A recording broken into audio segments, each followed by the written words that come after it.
JSON tutorial part 2, JSON object. In part 1 we have learned about the introduction of a JSON. So in this session we are going to learn about what is JSON objects, and then we are going to see the different examples of a JSON object. So let me start this session. So JSON object holds a key value pair.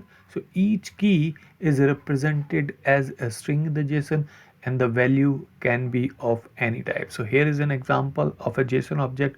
So the JSON object always starts with the opening curly brace, and then it is going to end with the closing curly braces.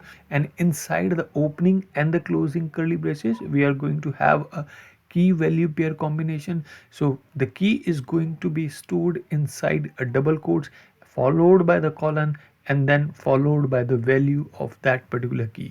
So the value can be of any type, because we have a different data types of a JSON. So it can be a string, it can be numbers, it can be array, objects, and it can be boolean, or it can be a null as well.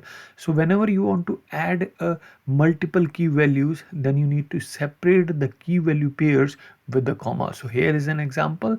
We have a multiple key value pair, and these key value pairs are separated by the comma.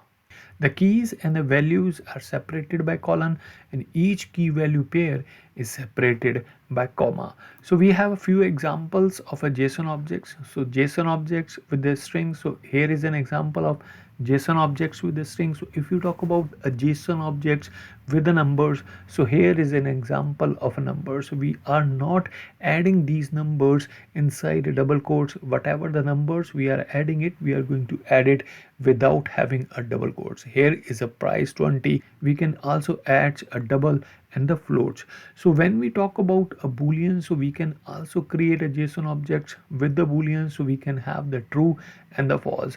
So we have another example of a JSON nested object. So this is an example of a JSON nested object. So whenever we are saying a JSON nested object, it means the object is having another object. So here is an example.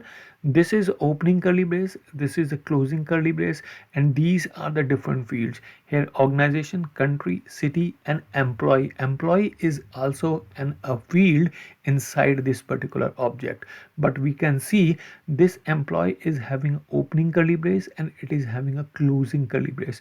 It means this is itself is an object, but we have given the name to this particular object as an employee. So whenever you want to add a nested object, or in other words we can say whenever you want to add an object inside another object, then you need to provide the name of that particular nested object.